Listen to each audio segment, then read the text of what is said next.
ஜென்ரலாக ஆனால் எனக்கு ஒரு கதை நல்லா இருந்தால் அதில் என்ன கேரக்டராக இருந்தாலும் ஐம் ஓகே வித் இட். நான் பண்ணுவேன்.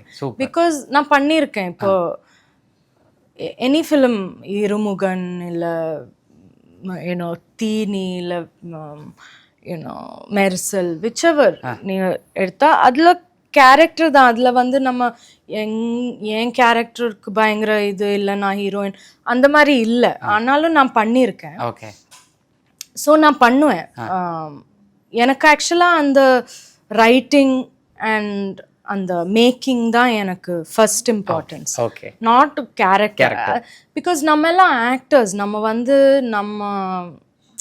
நம்மளை சுற்றி ஃபிலிம் இருக்கக்கூடாது, நம்ம ஃபிலிமை சுற்றி இருக்கணும். Super. You know super. So that's what actors ஆர்ல. நம்ம வந்து என்ன வேணாலும் பண்ண முடியணும். அது வந்து பண்ணலை யாரும். ஆனால் வி ஷுட் பி ஈவன் இப்போ நெகட்டிவ் கேரக்டர்ஸாக இருந்தால் பண்ணணும். It will be interesting, it be lovely.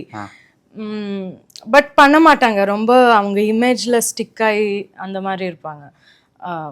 But I believe that நம்ம ஆக்டர்ஸாக இருந்தால் இட்ஸ் அ ஜாப். லைக் எங்களுக்கு ஒரு ஜாப் நீங்கள் கொடுத்தா அந்த கேரக்டரை யூனோ கரெக்டாக இம்பேக்ட்ஃபுல்லாக கொண்டு வரது மட்டும்தான் என் வேலை. அது என்ன கேரக்டருங்கிறது இட்ஸ் செகண்டரி. ஓகே. அந்த ஃபில்ம் மேக்கர் வந்து நல்ல ஃபில்ம் மேக்கராக நல்ல ரைட்டிங் இருக்காங்கிறது தான் is the first.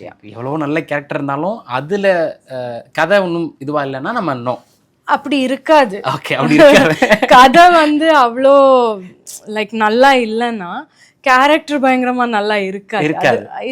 It comes together. Okay. Okay.